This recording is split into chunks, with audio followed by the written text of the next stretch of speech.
wiped the grease from his hands with an old rag, the familiar scent of engine oil and metal shavings filling the cramped workshop. The salvage yard stretched beyond the reinforced windows of his garage, a graveyard of twisted starship hulls and broken dreams scattered across the red dirt of 442B. Most folks call this place the Rim, the edge of civilized space where only the desperate, the criminal, or the foolishly optimistic came to scratch out a living. The storm had been raging for 3 days now, the kind of electrical tempest that could fry a ship's navigation system from 50 kilometers away. Had seen plenty of vessels limp into his yard over the years, their crews grateful for any port in a storm. But the crash he'd witnessed through his workshop window an hour ago had been different. The ship hadn't come down like a wounded bird seeking shelter. It had fallen like a stone, trailing fire and desperation across the purple-tinged sky. Grabbed his emergency kit and headed toward the crash site, his boots crunching through the scattered debris field. The ship was nothing like he'd ever seen before. Where most vessels were angular and utilitarian, this craft curved and flowed like liquid metal frozen in motion. Its hull gleamed with an opalescent sheen that seemed to shift colors in the flickering lightning. Strange symbols were etched along its sides, glowing faintly with residual energy. The impact had torn a gaping hole in the ship's belly, revealing intricate machinery that pulsed with bioluminescent veins. Had worked on bioships before, but this was something entirely different. The technology seemed alive, organic in a way that made his skin crawl with unease. A sound from within the wreckage stopped him cold. It wasn't the groaning of stressed metal or the hiss of escaping atmosphere. It was something else entirely, a low keening that spoke of pain and fear. Hesitated for a moment, his hand hovering over the plasma torch on his belt. The smart thing would be to call the colonial authority and let them deal with whatever alien visitor had crashed on his property. The safe thing would be to walk away. But had never been particularly smart or safe. He squeezed through the torn hull, his flashlight cutting through the semi-darkness. The ship's interior was a maze of curved corridors and chambers that conventional physics. The walls seemed to breathe, expanding and contracting with a rhythm that reminded him uncomfortably of a heartbeat. Bioluminescent panels provided dim lighting, their glow pulsing in sync with whatever served as the ship's nervous system. The keening sound grew louder as he moved deeper into the vessel, followed it through a series of chambers until he found himself in what could only be described as a medical bay. Strange instruments hung from the curved ceiling like metallic tentacles, and pools of glowing fluid bubbled in containers along the walls. The air tasted of ozone and something sweetly alien. In the center of the room, surrounded by the wreckage of what had once been sophisticated medical equipment, lay the source of the sound. Had seen many alien species in his years on the Rim. With their crystalline exoskeletons, the gas-breathing in their environmental suits, even the mysterious with their shifting, semi-corporeal forms. But nothing had prepared him for what he saw now. The creature was roughly the size of a small shuttlecraft, its body covered in scales that shimmered like fresh snow. 4 powerful limbs ended in claws that could easily tear through starship armor, while a long, sinuous tail curled around its injured form. Membranous wings, easily 12 meters from tip to tip, lay crumpled against its sides. One wing showed obvious trauma, the delicate bone structure fractured in multiple places, the membrane torn and bleeding a fluid that glowed softly in the dim light. But it was the head that truly captured attention. Elongated and reptilian, it nonetheless held an unmistakable intelligence in its large, multifaceted eyes. Those eyes fixed on him now and felt a chill run down his spine. There was awareness there, and pain, and something that might have been hope. The creature's coloring was unlike anything he'd ever seen. While most of its scales were a pristine white, others held hints of silver and gold that caught the light like precious metal. Its injured wing showed veins of deep blue and purple where the bioluminescent blood flowed beneath the translucent membrane. Realized he was looking at what could only be described as a dragon. Not the mythical creatures from Earth's ancient stories, but something real and alien and magnificent. The dragon's breathing was labored, each exhalation accompanied by a soft whistling sound that spoke of internal injuries. "Easy there," said softly, knowing the creature probably couldn't understand him, but hopping his tone would convey peaceful intentions. "I'm not going to hurt you." The dragon's eyes tracked his movement as he approached slowly, hands visible and empty. Up close, he could see the full extent of its injuries. Beyond the obviously broken wing, there were deep gashes along its flanks where debris had torn through the scales. Burns marked its hide where electrical fires had scorched the beautiful white surface. Most concerning of all was the way its breathing hitched every few seconds, suggesting damage to whatever served as its respiratory system. Had patched up plenty of alien crew members over the years. The basics of trauma medicine translated across most species, even if the specific anatomy varied. Stop the bleeding, stabilize broken bones, treat for shock. He'd learned to improvise with whatever materials were available, to think creatively when dealing with physiology he didn't fully understand. But this was different. This creature was clearly intelligent, possibly more so than any species he'd encountered. Its injuries were severe enough that without immediate intervention, it would die. And despite every practical consideration that told him to walk away, found himself unable to abandon the magnificent being to its fate. "All right," he said, more to himself than to the dragon. "Let's see what we can do about this." Returned to his workshop and gathered every medical supply he could find. Synthetic skin patches, bone-fusing compounds, neural stabilizers, and several bottles of broad-spectrum antibiotics that worked on most carbon-based life forms. He loaded everything into a portable medical kit and made his way back to the crashed ship. The dragon hadn't moved, though its eyes followed him with keen interest. Approached slowly, speaking in soothing tones as he assessed the injuries more carefully. The wing was definitely the priority. The fractures were clean breaks rather than crushing damage, which meant they could potentially be repaired if he could stabilize them properly.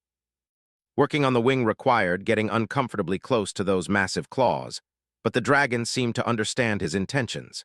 It remained perfectly still as carefully cleaned the wounds and began the delicate process of setting the broken bones. The creature's blood was unlike anything he'd ever seen, glowing with a soft blue radiance that illuminated his hands as he worked. The bone-fusing compound was designed for humanoid physiology, but had used it successfully on carapaces before.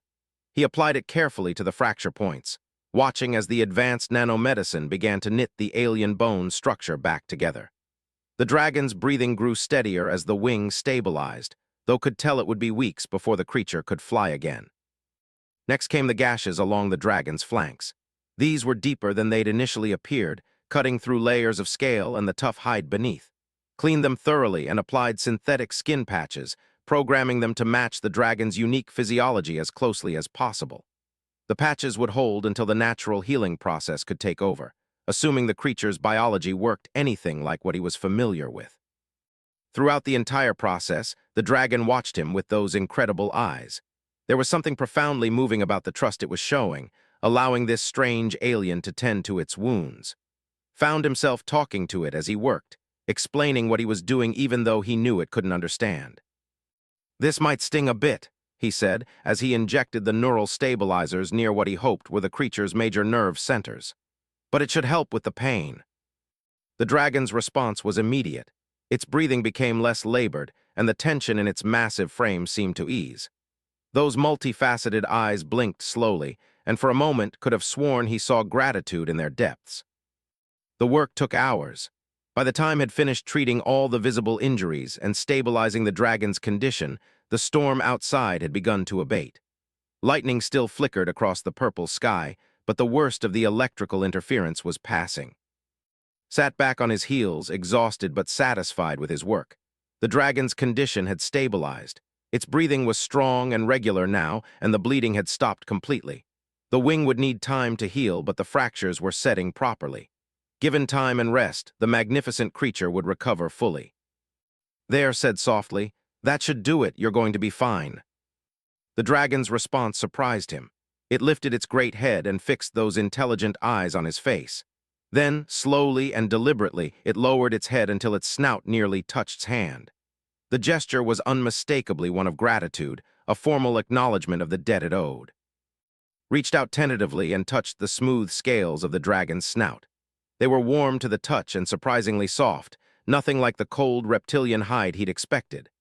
The dragon's eyes closed briefly at the contact, and felt a strange connection form between them, something beyond simple communication.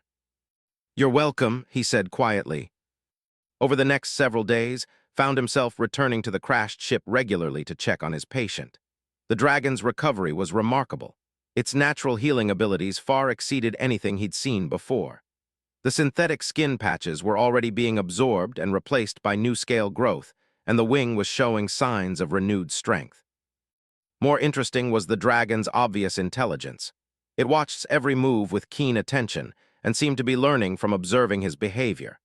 When he brought food, uncertain what the creature might eat, it accepted the offerings graciously but seemed more interested in studying the packaging and preparation than consuming the contents.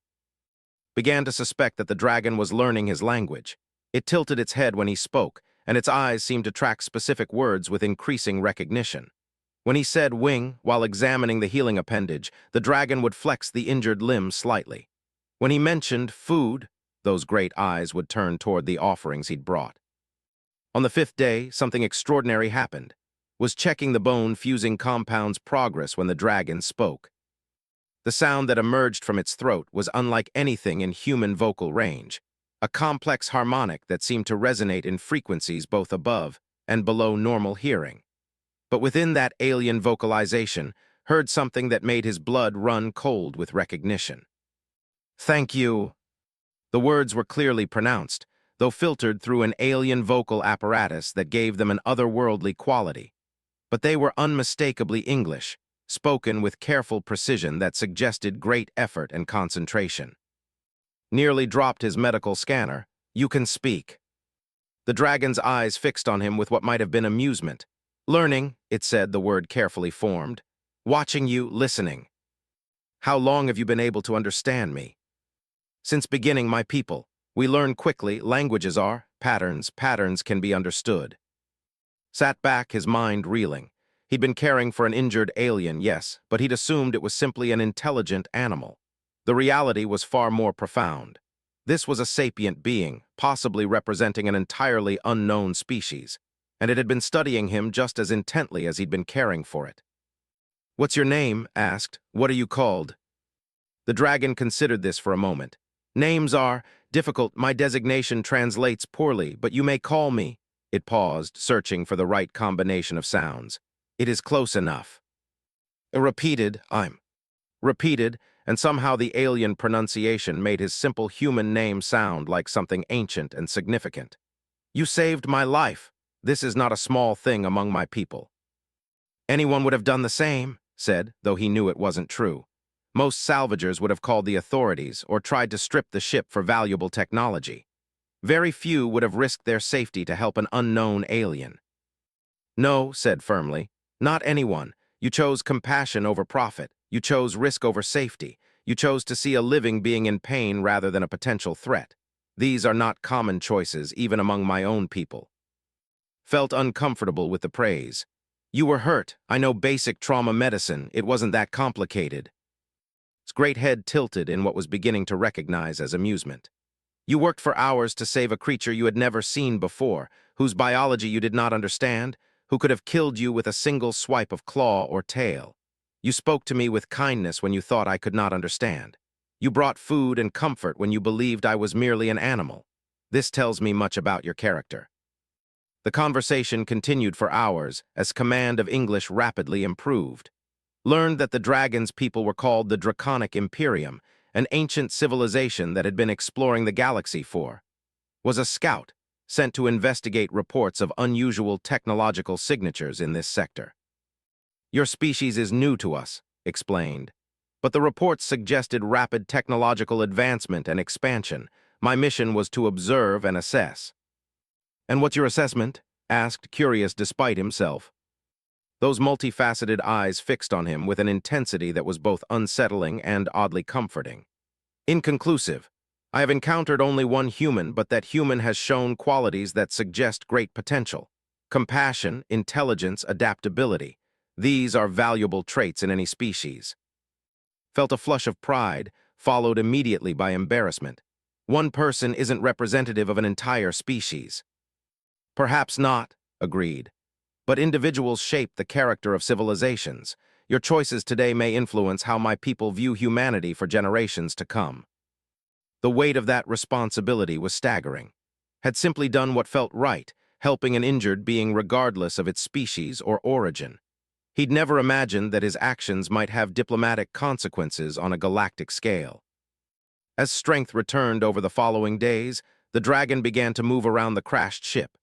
Its movements were graceful despite the healing injuries, each step and gesture speaking of a natural elegance that found captivating. The wing was healing remarkably well, and could now extend it fully without apparent pain. "How much longer before you can fly?" asked during one of their daily conversations. "Soon," replied. "Perhaps 3 of your days. The bone knitting is nearly complete and the membrane has restored its integrity. Your medical intervention was remarkably effective for an application." Felt a strange mixture of pride and sadness at the news. He'd grown attached to the dragon's presence, looked forward to their conversations about galactic civilization and the nature of consciousness across different species. When left, would return to his solitary existence among the salvage and scrap metal. "Will you be able to repair your ship?" he asked. His expression grew thoughtful. "The damage is extensive. My vessel's biosystems were severely compromised in the crash. It will require specialized materials and techniques to restore functionality." "I might be able to help with that," said. "I've worked on bioships before, not like yours, but the principles might be similar." "You would do this, even knowing that my departure is inevitable?" Shrugged, uncomfortable with the emotional weight of the question. "It's what friends do. They help each other." His entire demeanor changed at the word friends. The dragon's head lifted, and those great eyes focused on with an intensity that was almost overwhelming. "You consider us friends?" asked quietly. "Don't you?" For a long moment was silent. When the dragon finally spoke, there was something almost reverent in its tone. "Among my people, friendship is not given lightly. We are long-lived and slow to trust. But yes, I consider you friend.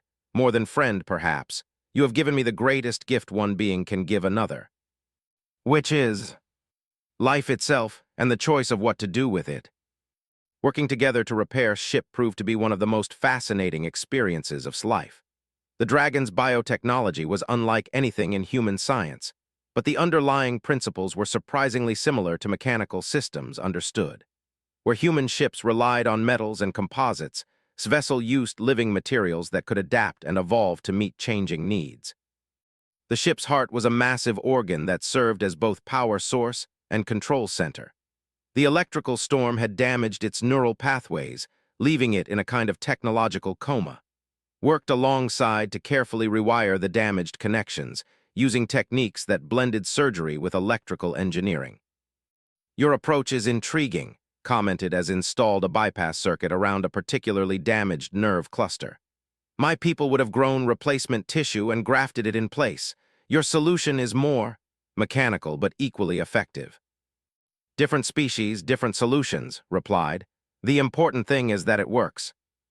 As they worked, found himself learning not just about alien technology, but about culture and people. The Draconic Imperium was vast and ancient, encompassing thousands of star systems and dozens of client species. But for all their technological advancement, they remained surprisingly traditional in their social structures. "We are bound by honor above all else," explained during a break in their work. "Debts must be repaid, oaths must be kept, and loyalty once given is never withdrawn. These principles have kept our civilization stable for over 50,000 of your years." "That's incredibly impressive," said. "Humans have been in space for less than 3 centuries, and we're still figuring out how to get along with each other, let alone other species." "Youth has its advantages," replied. "You are adaptable in ways we have forgotten. You find solutions we would never consider because they fall outside traditional parameters. This quality may serve your species well in the conflicts to come." "Conflicts." His expression grew serious. "The galaxy is not a peaceful place. There are forces that view emerging species as either resources to be exploited or threats to be eliminated. Your people's rapid expansion has not gone unnoticed by those who prefer the status." The idea that humanity might be in danger was sobering, but pushed the worry aside to focus on their immediate task. Whatever challenges lay ahead for his species, he could only control his own actions in the present moment. After 2 days of intensive work, ship was operational again. Not at full capacity, but capable of flight and basic life support. The Dragon ran through a series of diagnostic procedures, its thoughts interfacing directly with the bioship's restored neural network. "All systems are within acceptable parameters," announced. I can return to my people now. Nodded, trying to hide his sadness at the approaching farewell. That's good. I'm glad we were able to fix it. Studied him with those penetrating eyes. You are saddened by my departure. A little, admitted. It's been interesting having someone to talk to, someone who understands the bigger picture of what's happening out there in the galaxy. It has been enlightening for me as well. You have given me insights into human nature that will influence my report to the Imperium. Because of you, my people will know that humanity is capable of great compassion and nobility. Felt the weight of that responsibility again, but also a sense of pride. If his actions could help foster peaceful relations between humanity and the draconic Imperium, then the loneliness of his return to solitude would be worth it. Began the process of preparing for departure, loading supplies and running final system checks. But as the dragon worked, it seemed to be wrestling with some internal conflict. Finally, turned to face directly. There is something I must tell you, the dragon said formally. Among my people, a life debt is sacred. You saved my life, and by our laws, I am bound to you until that debt is repaid. You don't owe me anything, said quickly. I helped because it was the right thing to do, not because I wanted something in return. I know, replied, and that knowledge makes the debt even more significant. You acted without expectation of reward, purely from compassion. This is the highest form of nobility recognized by my people. Felt uncomfortable with the formal tone. Look, we're friends, right? Friends help each other. No debts, no obligations. Friends, yes, agreed. But also more than that. You are now, no matter where in the galaxy you may go, no matter what dangers you may face, you need only call my name and I will come. This is my oath, sworn by the ancient bonds of my people. That's not necessary. It is done, the dragon said with finality. The bond is forged, and now I must depart, though it pains me to leave behind the only human I have known. Watched as ship lifted gracefully from the crash site, its bioluminescent hull gleaming in the afternoon light. The dragon had repaired the damage to his salvage yard as well, using the ship's advanced technology to restore everything to its original condition. As the vessel disappeared into the purple-tinged sky, felt a profound sense of loss. But also something else, something he couldn't quite name. A sense of connection that transcended species and distance, a knowledge that somewhere out there among the stars, he had a friend who would never forget what had passed between them. Returned to his workshop and tried to resume his normal routine, but everything felt different now. The salvage yard seemed smaller, more confining. His work, while still satisfying, felt less significant. He had glimpsed the wider universe and his place in it, and returning to his isolated existence was proving more difficult than he'd anticipated. Days passed, then weeks. The memory of and their time together began to take on an almost dreamlike quality. If not for the perfectly repaired crash site and the alien medical supplies left behind as gifts, might have convinced himself that the entire encounter had been an elaborate hallucination. He threw himself into his work with renewed energy, taking on larger and more complex repair jobs. Word of his skills had spread somehow, and ships began arriving from farther and farther away seeking his services. Suspected that had something to do with his enhanced reputation, though he could never prove it. As time passed, the immediate memory of his encounter with the dragon began to fade into the background of his consciousness. Life on the Rim was demanding, and survival required focus on immediate concerns rather than nostalgic dreams of alien friendship. But sometimes, in the quiet moments between jobs, would find himself staring up at the star-filled sky and wondering what was doing among the distant suns. He would remember the weight of those intelligent eyes, the careful pronunciation of human words through an alien throat, and the formal promise of eternal friendship that transcended species and distance. And deep in his heart carried the secret knowledge that he had been chosen as humanity's first ambassador to one of the galaxy's most ancient and powerful civilizations. Whatever the future might hold, whatever challenges his species might face, they would not face them entirely alone. The bond had been forged, even if himself was beginning to forget its true significance. 7 years had passed since that storm-torn night when it pulled a dying dragon from the wreckage of an alien starship. 7 years of building his reputation as the best ship mechanic on the Rim, of expanding his salvage operation into a legitimate spaceship repair facility. The lonely workshop had grown into a complex of hangars and specialized equipment bays, employing dozens of skilled technicians from across known space. Stood in the main hangar, reviewing the work schedule on his tablet. 3 consortium battlecruisers needed complete overhauls, a merchant vessel required biosystem, and at least a dozen smaller craft were queued for routine maintenance. His operation had become indispensable to trade and military operations in this sector of space. But success had come with complications. The Galactic Trade Consortium had been pressuring him to accept exclusive contracts that would tie his facility to their military operations. Pirates and raiders had begun targeting ships heading to or from his yard, hopping to capture valuable cargo. And lately, there had been strange reports of unidentified vessels conducting surveillance sweeps of the system. Had grown accustomed to the complexities of running a major repair facility, but something about the current situation felt different, more dangerous. The communications intercepts his security team had been picking up suggested that various factions were becoming increasingly interested in his operation for reasons that went beyond simple ship repair. Boss called out Petra, his chief security officer, and one of the first technicians he'd hired after his business began expanding.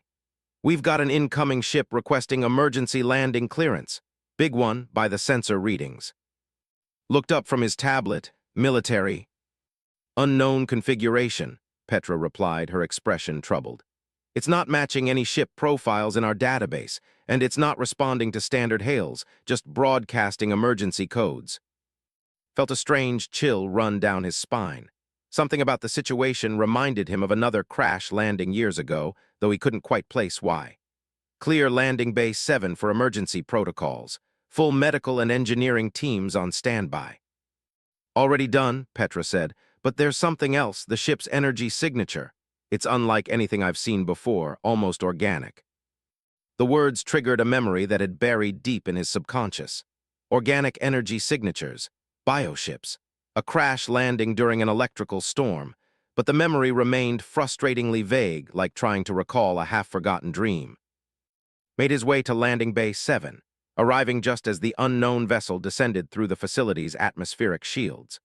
The ship was enormous, easily 3 times the size of the largest military vessels that regularly used his facility. Its hull gleamed with an opalescent sheen that seemed to shift colors in the hangar's lighting, and strange symbols glowed along its sides with bioluminescent patterns. As the ship settled onto the landing platform with surprising grace for such a massive vessel, felt a strange sense of familiarity. The craft's flowing, organic lines stirred something in his memory, though he couldn't quite grasp what it was. The ship's main airlock cycled open with a hiss of equalizing pressure, and a ramp extended to the hangar floor. What emerged was a figure that made every human in the hangar step back in shock and awe. The being stood nearly 3 meters tall, with a humanoid torso rising from a serpentine lower body that coiled and moved with fluid grace. Its skin was covered in scales that shimmered like polished silver, and membranous wings were folded against its back. The head was distinctly draconic, with intelligent eyes that seemed to hold depths of ancient wisdom. But what truly caught attention was the creature's coloring. While most of its scales were a brilliant silver, there were patches of pure white scattered across its form, and its eyes held flecks of gold and blue that seemed hauntingly familiar. The dragon being's gaze swept across the assembled humans until it found. When their eyes met, the creature's expression changed to something that might have been recognition mixed with profound relief. The being said in a voice that resonated with harmonic overtones, speaking perfect English with careful precision, "I have been searching for you for a very long time." Felt his heart skip a beat. There was something about the creature's voice, about the way it pronounced his name, that stirred memories he thought he'd lost. But the recollection remained maddeningly out of reach. "I'm sorry," said carefully, "but I think you have me confused with someone else. I've never met anyone of your species before." The dragon being's expression grew troubled. "You do not remember me, but surely you must recall the storm, the crash, the injuries that nearly claimed my life." Images flashed through his mind suddenly and without warning. A crashed ship with bioluminescent technology, treating wounds with improvised medical supplies. Intelligent eyes watching him with gratitude. A name spoken with careful alien pronunciation. Whispered, the name emerging from memories he hadn't accessed in years. The dragon's entire demeanor transformed, relief and joy evident in every line of its massive form. You do remember. I had feared that the mind touch had been too subtle, that the memories had been lost entirely. Mind touch asked, confused. What are you talking about, and why is my memory of you so foggy? His expression grew apologetic. A necessary precaution, I'm afraid. When we parted 7 years ago, I placed a memory veil over our encounter, not to steal the memories, but to protect them until they were needed again. Protect them from what? From those who would use our connection to harm you or manipulate our people's relationship with humanity, explained. The bond between us created certain vulnerabilities. Telepathic species could have extracted the memories and used them for their own purposes. Felt a surge of anger. You tampered with my mind without my consent. I preserved your mind, corrected firmly. Even now, as we speak, there are factions who would kill to possess the knowledge of our friendship. Your memory was safer hidden even from yourself. The anger faded as began to remember more details of their time together. The trust they'd built, the friendship that had transcended species barriers, the promise of alliance that had made. Why are you here now? Asked. What's changed? His expression grew grave. Everything has changed. The galaxy stands on the brink of war, and humanity is at the center of the coming storm. My people need to know if the alliance I promised can be honored. What kind of war? The hegemony, said, and the name seemed to carry weight that made everyone in the hangar unconsciously step back. They are an ancient confederation of species that view the galaxy as their rightful domain, for they have eliminated or enslaved any civilization that showed potential to challenge their supremacy. Felt a chill of recognition, and they've noticed humanity. Humanity's expansion has been unprecedented, confirmed. In less than 3 centuries, your species has colonized hundreds of worlds and developed technology that rivals civilizations thousands of years older. The hegemony considers this an intolerable threat. And the draconic Imperium. We have remained neutral in most galactic conflicts for over 20,000 years, said. But the hegemony's latest expansion threatens systems under our protection. We must choose sides, and that choice will determine the fate of countless billions. Was beginning to understand the true significance of his visit. You want the Imperium to ally with humanity against the hegemony. The decision is not mine alone to make, replied. But my report will carry significant weight with the Imperial Council. They need to know if humanity can be trusted, if your species possesses the honor and integrity necessary for a true alliance. And you're basing that assessment on one mechanic on the edge of nowhere. His eyes fixed on with an intensity that was both unsettling and oddly comforting. I am basing it on the character of the human who saved my life without thought of reward, who showed compassion to a creature he had never seen before, who chose to help rather than exploit. If that human is representative of his species' potential, then humanity is worthy of our trust. Felt the weight of that responsibility settling on his shoulders again, just as it had 7 years ago. What if I've changed? What if the person you remember isn't who I am anymore? Then I will discover that truth, said simply. But I do not believe you have changed in the ways that matter most. The core of a being's character is not easily altered. Over the next several hours, found himself experiencing a strange phenomenon as presence gradually lifted the memory veil. Details of their time together 7 years ago returned with startling clarity. He remembered their conversations about galactic civilization, the careful process of repairing the dragon's bioship, and the formal promise of friendship that had bound them together. But more than the memories themselves, found himself recalling the emotions of that time. The wonder of communicating with an alien intelligence, the satisfaction of using his skills to preserve life, and the deep sense of connection that had formed between two beings from entirely different species. I remember now, said as they sat in his private office, sharing a meal of foods that could be safely consumed by both humans and dragons. You called me, said I could call your name and you would come. And here I am, replied with what was learning to recognize as draconic humor, though the circumstances are rather more complex than either of us anticipated. Studied his alien friend, nodding changes that 7 years had brought. Seemed larger somehow, more confident in bearing and speech. The scales had deepened in color, and there was a weight of authority that hadn't been present before. You've been promoted, observed. I am now a voice of the Imperium, confirmed. one of 12 individuals authorized to speak for the Emperor in matters of galactic significance.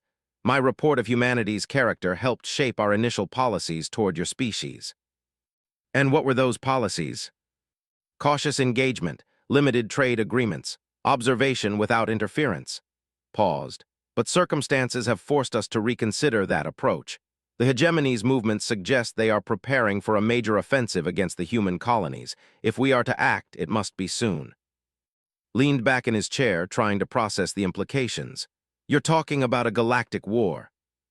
The war is already beginning, said grimly. 3 human colonies in the outer reaches have gone silent in the past month.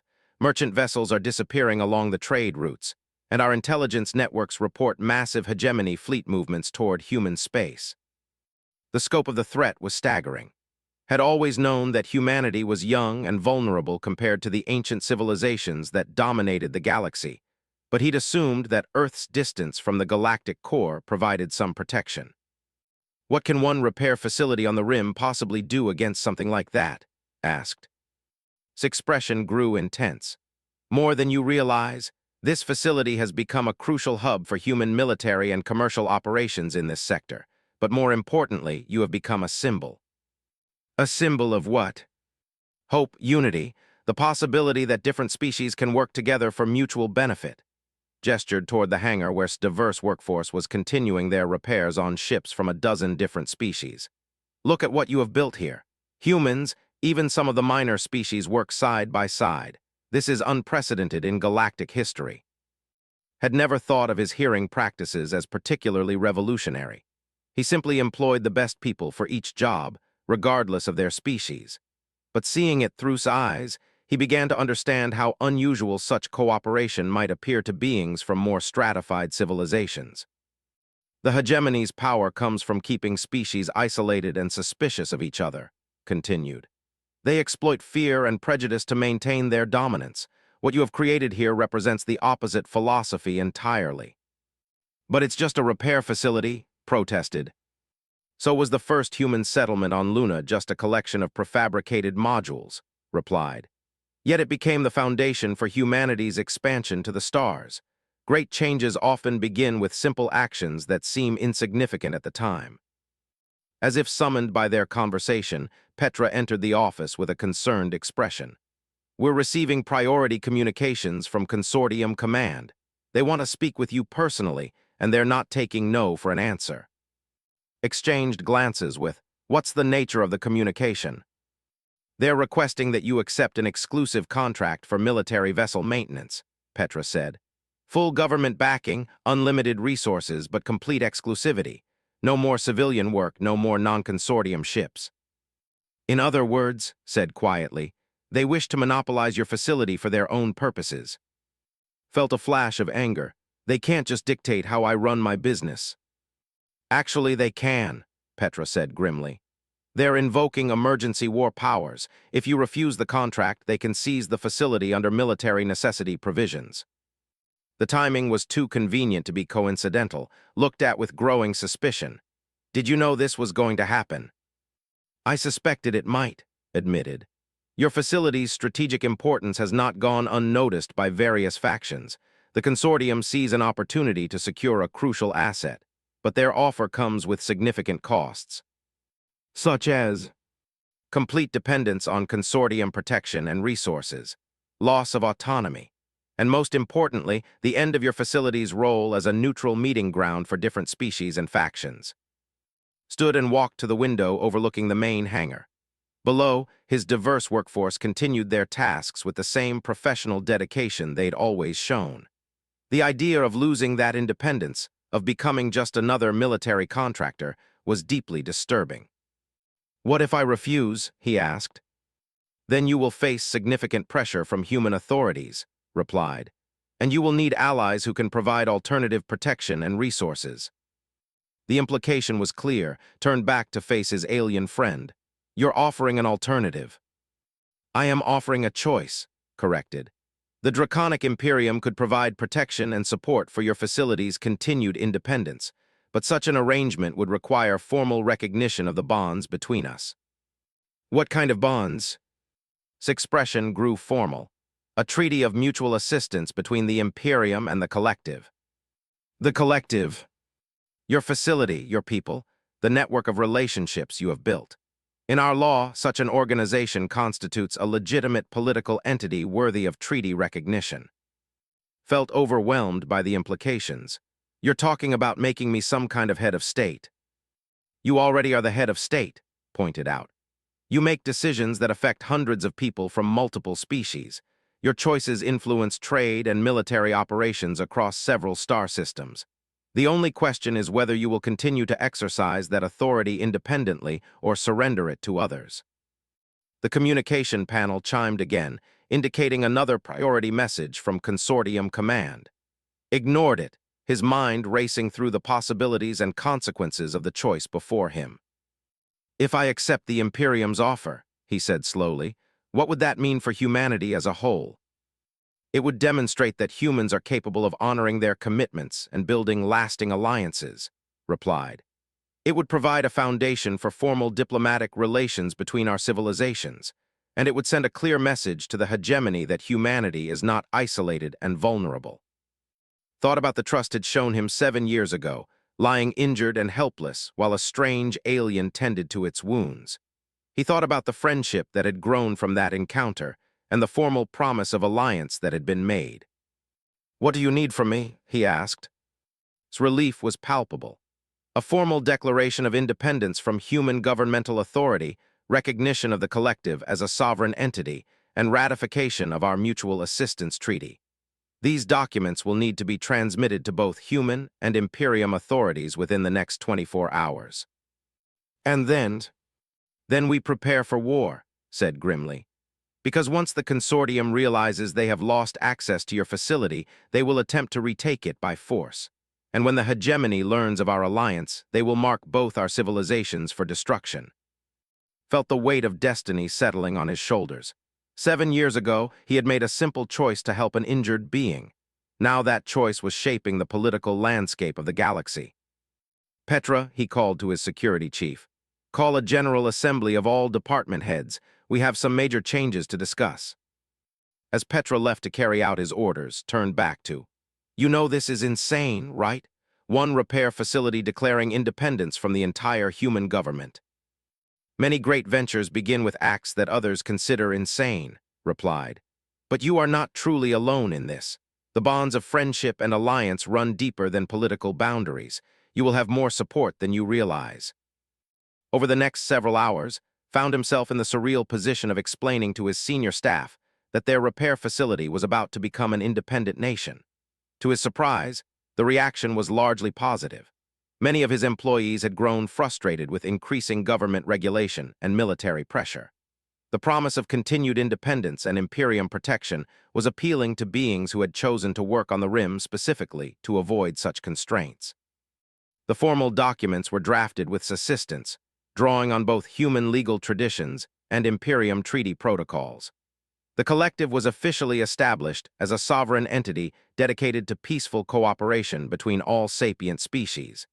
The Mutual Assistance Treaty with the Draconic Imperium was by unanimous vote of the Collective's governing council. As transmitted the documents to various governmental and military authorities, he felt a strange mixture of terror and exhilaration. He was burning bridges that could never be rebuilt, committing himself and his people to a path that would inevitably lead to conflict with powerful enemies. But when he looked at approving expression and saw the enthusiasm of his diverse workforce for their newfound independence, knew he had made the right choice. The bonds forged 7 years ago in a moment of compassion had grown into something that might reshape the political landscape of the galaxy. The communication panel erupted with incoming messages as news of the Collective's declaration spread throughout human space. Threats, demands, and ultimatums flooded in from Consortium officials and military commanders. But there were also messages of support from unexpected sources, civilian governments, and independent colonies that saw the Collective as a symbol of hope for their own autonomy. It has begun, observed as reports of Consortium fleet movements toward their system began arriving. The galaxy will never be the same. Nodded, feeling the weight of responsibility and the thrill of possibility in equal measure.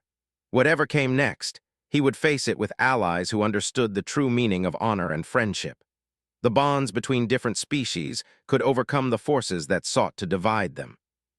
The Forgotten Alliance was forgotten no more, and the galaxy would soon learn what could be achieved when compassion and courage were given the chance to flourish across the boundaries of species and culture. The Consortium fleet arrived 3 days after the Collective's declaration of independence, emerging from hyperspace in a formation designed to demonstrate overwhelming force. 12 battle cruisers, 24 destroyers, and a command carrier that dwarfed Even's impressive bioship. Admiral Sarah herself led the fleet, a decorated veteran whose reputation for ruthless efficiency was known throughout human space. Watch the fleet's approach from the command center he'd hastily established in the main hangar's upper levels. Around him, technicians monitored defensive systems that had been installed with surprising speed by engineering teams. The Dragon's people had been true to their word, providing advanced shield generators and defensive platforms that transformed the repair facility into a formidable fortress. Incoming transmission from the Consortium flagship, Petra announced from her position at the communications console. Admiral wants to speak with you personally. Put her through, said, bracing himself for what he knew would be an unpleasant conversation. Admiral Image appeared on the main display screen, her stern features reflecting the controlled anger of a military officer dealing with what she clearly considered treason. Behind her, the bridge of the CNS Retribution bustled with activity as her crew prepared for what could be the opening engagement of a new war. Admiral said without preamble, "By order of the Galactic Trade Consortium Emergency Council, you are commanded to surrender your facility and submit to lawful authority. You have 30 minutes to comply before we begin offensive operations." "I'm afraid that's not possible, Admiral," replied calmly. "The Collective is now a sovereign entity under the protection of the Draconic Imperium.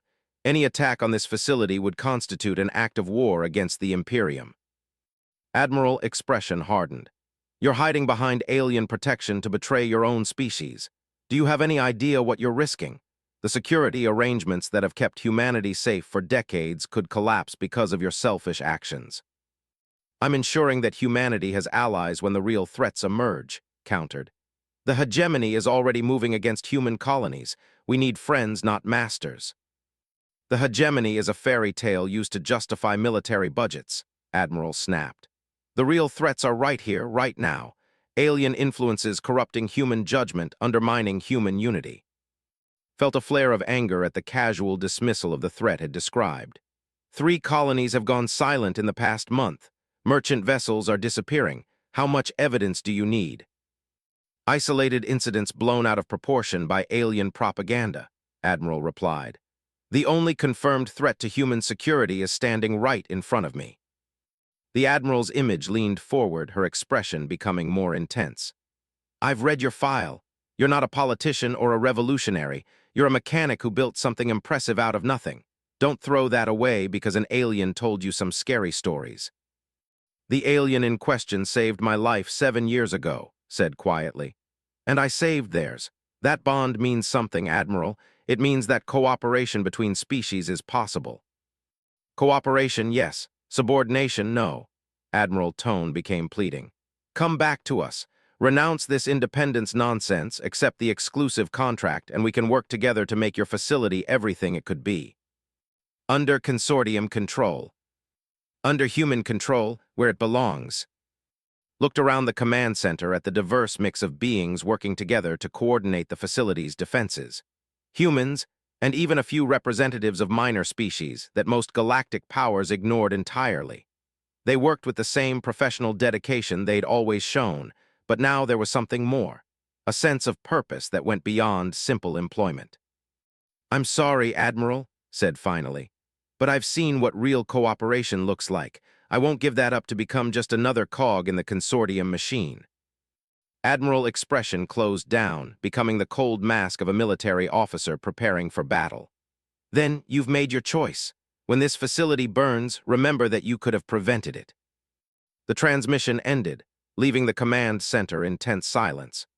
Knew that in 25 minutes, the most powerful human fleet ever assembled in this region of space would begin bombarding his home and everything he'd built. "Sir," called one of the sensor technicians, I'm detecting multiple hyperspace signatures approaching from galactic north. Large vessels, configuration unknown. Felt his heart sink. If the hegemony was arriving now, with the consortium fleet already in position, the situation was about to become catastrophically complex. But's expression brightened. "Those are Imperium signatures," the dragon announced with satisfaction. "The first battle wing, if I'm reading them correctly." "First battle wing?" asked. 12 dreadnoughts, 30 cruisers, and supporting vessels, explained. More than sufficient to handle one human fleet. The Imperium vessels emerged from hyperspace in a formation that spoke of ancient military traditions and absolute confidence. Each ship was a work of art as much as a weapon of war, their bioluminescent hulls gleaming with patterns that seemed to shift and flow like living things. The lead vessel was particularly impressive, easily twice the size of Admiral flagship. "The Imperial Dreadnought Eternal Flame," said with obvious pride. "Flagship of Wing Marshal, one of our greatest military leaders." "And an old friend of yours," guessed. "My clutch sibling," confirmed. "We hatched from the same brood chamber 2,000 years ago. They will not permit harm to come to those under my protection." A new transmission appeared on the command center's displays, this one originating from the Imperium flagship. The being that appeared on screen was clearly related to, sharing the same basic draconic features, but with scales of deep purple and silver rather than white and gold. Wing Marshal's presence filled the screen with an aura of ancient authority. "Admiral of the Consortium Fleet," Wing Marshal said in a voice that carried harmonic undertones of barely controlled power. "You are approaching sovereign territory under Imperium protection. Withdraw immediately or face the consequences." Admiral response came quickly, her image appearing on a split screen that showed both human and draconic commanders. "Wing Marshal, this is an internal human matter. The consortium does not recognize the legitimacy of any alien treaties made by rebel criminals. The Imperium recognizes the collective as a legitimate sovereign entity," Wing Marshal replied calmly. "Our mutual assistance treaty is binding under galactic law. Any attack on collective territory will be met with appropriate force." "Are you seriously threatening human lives to protect alien interests?" Admiral demanded. "I am fulfilling sacred obligations to defend allies who have proven their honor," Wing Marshal corrected. "The same obligations that bind your own species to defend its friends and citizens." Watch the exchange with growing dread.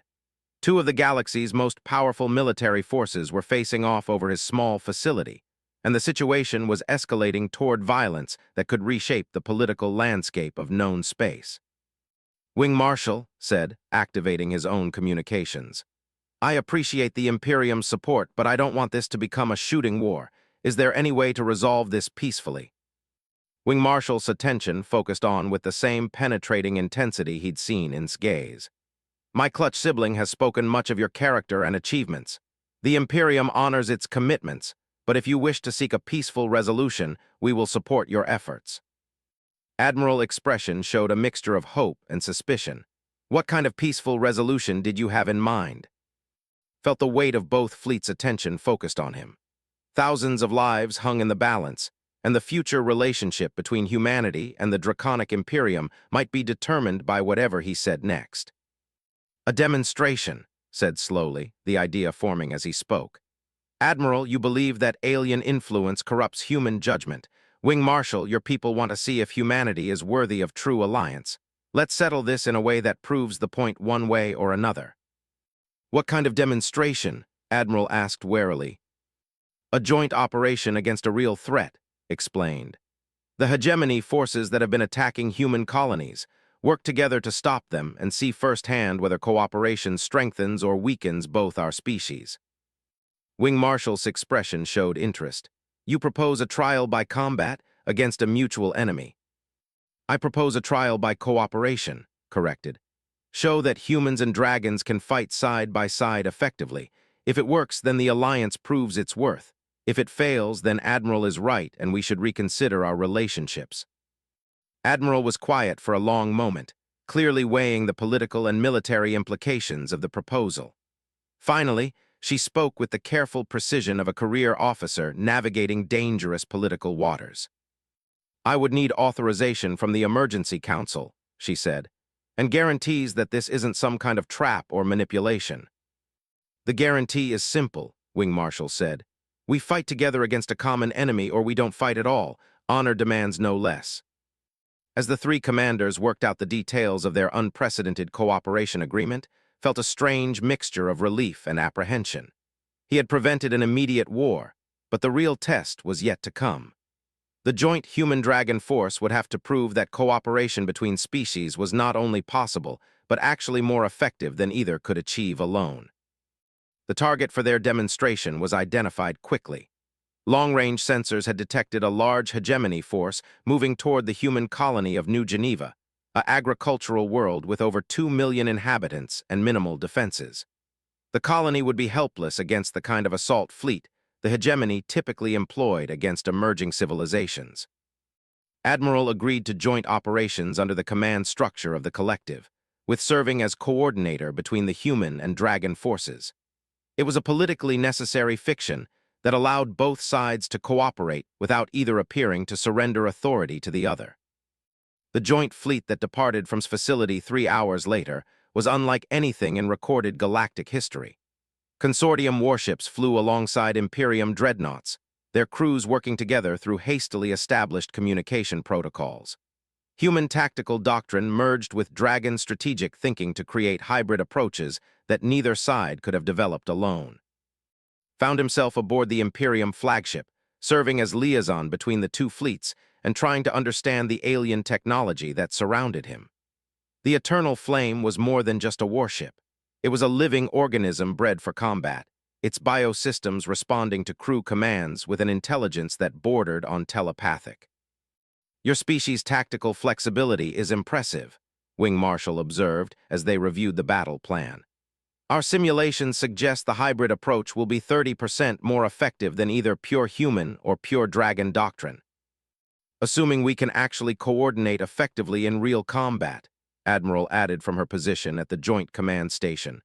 Simulations are one thing, battle is something else entirely. The hegemony fleet was detected approaching New Geneva just as the joint force emerged from hyperspace at the system's edge. Intelligence reports had underestimated the enemy's strength. Instead of the expected dozen ships, the hegemony had deployed nearly 40 vessels, including several massive fortress ships that dwarfed anything in either human or dragon service. They're not just planning to attack the colony, Admiral observed grimly. They're planning to glass the entire planet, complete extinction of the human population. Wing Marshal's expression showed the cold fury of an ancient predator confronting a threat to its territory. The hegemony shows no mercy to species they consider unworthy. This is what awaits all emerging civilizations that cannot defend themselves. Studied the tactical displays showing the enemy formation. The hegemony ships moved with the coordinated precision of a fleet that had conquered dozens of civilizations, their weapons already powering up for planetary bombardment. Can we stop them? He asked.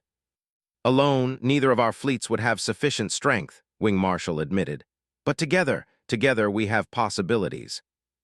The battle that followed would be studied in military academies for generations to come. Human ships used their superior speed and maneuverability to conduct hit-and-run attacks that drew the hegemony fleet out of formation, while dragon dreadnoughts provided the heavy firepower needed to penetrate enemy shields. Consortium fighters operated from dragon carrier organisms, their pilots adapting quickly to bioship launch and recovery procedures that had never been attempted before.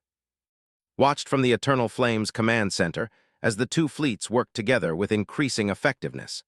What had started as careful coordination evolved into something approaching intuitive cooperation.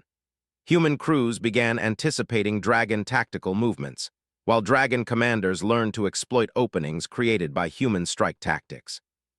The turning point came when a group of hegemony fortress ships attempted to break through to planetary bombardment range. The conventional response would have been to engage them directly, accepting heavy losses in exchange for stopping the bombardment. But Admiral and Wing Marshal developed a hybrid solution that used human speed and dragon stealth to place charges directly against the fortress ship's critical systems. The coordinated assault that destroyed 3 enemy capital ships simultaneously was executed with a precision that surprised everyone involved. Human and dragon crews worked as a single organism, each complementing the other's strengths while covering their weaknesses. By the time the surviving hegemony ships retreated into hyperspace, the joint fleet had achieved a victory that neither side could have won alone. More importantly, they had proven that cooperation between species could create capabilities that transcended what either could achieve in isolation. "Your proposal has merit," Wing Marshal told as they reviewed the battle reports. "The effectiveness of our combined forces exceeded all projections." Admiral nodded reluctantly. "I'll admit the results were impressive. The tactical advantages of hybrid doctrine are undeniable," but could see the deeper implications in both commanders' expressions. They had witnessed something unprecedented, two vastly different civilizations working together as equals to achieve a common goal. The potential applications went far beyond military cooperation. "This is just the beginning," said. "Imagine what we could accomplish if this kind of cooperation became standard, not just in military affairs, but in science, technology, exploration." "The Imperium would be open to such expanded cooperation," Wing Marshal confirmed. "Your species has proven worthy of our respect and alliance." Admiral was quiet for a long moment before responding. "The Emergency Council will need to review all of this, but personally, I think we may have been approaching galactic relations from the wrong perspective." Over the following days, as news of the joint victory spread throughout human space and beyond, found himself at the center of a diplomatic revolution. The collective's small declaration of independence had sparked something much larger, the first true alliance between human and non-human civilizations based on mutual respect rather than dominance or submission. Delegations from dozens of species began arriving at its facility, seeking their own treaties and agreements with the new alliance. The repair facility expanded rapidly to accommodate diplomatic functions, becoming a neutral meeting ground where representatives of different civilizations could interact without the usual barriers of prejudice and suspicion. Now serving as the Imperium's formal ambassador to humanity, worked alongside human diplomats to establish the framework for what would become known as the Cooperative Council. Unlike traditional galactic governments based on hierarchy and control, the Council operated on principles of voluntary association and mutual benefit. "You have exceeded even my most optimistic projections," told during one of their private conversations. "When I first met you 7 years ago, I hoped you might represent the best of your species. I never imagined you would become the catalyst for changing how civilizations relate to each other." Looked out at the bustling complex that had grown around his original workshop. Ships from dozens of species docked at the expanded facilities, their crews working together on projects that would have been unimaginable just months before. The diversity that had once seemed like simple practicality had become a model for galactic cooperation. "I just did what seemed right," said. "Help where help was needed, treat everyone with respect, build something worth protecting. And in doing so, you proved that the barriers between species are artificial constructs rather than natural laws," replied. "The hegemony's power depended on keeping civilizations isolated and fearful. You have shown that unity is not only possible but more powerful than division." The formal ceremony establishing the Cooperative Council took place on the first anniversary of its Declaration of Independence. Representatives from over 50 species gathered in the great assembly hall that had been built around his original workshop, its walls decorated with symbols representing the diversity of galactic civilization. Admiral, now serving as humanity's senior representative to the Council, stood alongside Wing Marshal as they signed the founding charter. The document established principles of cooperation, mutual defense, and shared exploration that would guide the Council's activities for generations to come. The collective hereby transfers its sovereign authority to the Cooperative Council of Free Species, read from the ceremonial proclamation, with the understanding that all member civilizations retain their autonomy while working together for the common good of all sapient life. As he spoke the words that formally dissolved his small nation into something much larger, thought about the chain of events that had brought them to this moment. A crashed ship in a storm, an injured alien, a simple choice to help rather than exploit. Such small actions to create such large consequences. Approached as the ceremony concluded, moving with the fluid grace that had learned to associate with profound satisfaction. "The bond forged between us 7 years ago has grown beyond anything either of us could have imagined." Do you think it will last? Asked. This cooperation, this unity we've built. Nothing lasts forever, replied. But the principles we have established will endure long after we are gone. We have proven that differences in form and culture need not prevent understanding and friendship. That knowledge cannot be erased. Nodded, feeling a deep sense of completion. He had begun as a simple mechanic trying to make a living on the edge of space. He would end as the founder of something that might reshape the galaxy's political landscape for to come. But at its heart, the Great Alliance remained what it had always been, a bond of friendship between beings who chose to see past their differences to the common ground beneath. In a galaxy too often torn apart by prejudice and fear, they had proven that unity was not only possible, but inevitable when intelligent beings chose compassion over conquest. The human mechanic had remembered saving an alien dragon with a fractured wing, and in doing so had saved something much more precious, the possibility of peace between all the scattered children of the stars. The bonds forged in a moment of crisis had grown to encompass the galaxy itself, proving that even the smallest act of kindness could echo across the cosmos and change everything. In the end, that was the most human thing of all, the refusal to accept that differences must lead to division, that understanding was impossible across the barriers of species and culture. Had looked at an injured alien and seen not a threat or an opportunity, but simply a being in need of help. That choice had changed everything, creating ripples that would spread throughout the galaxy for generations to come. The dragon was healed, the alliance was born, and the galaxy would never be the same.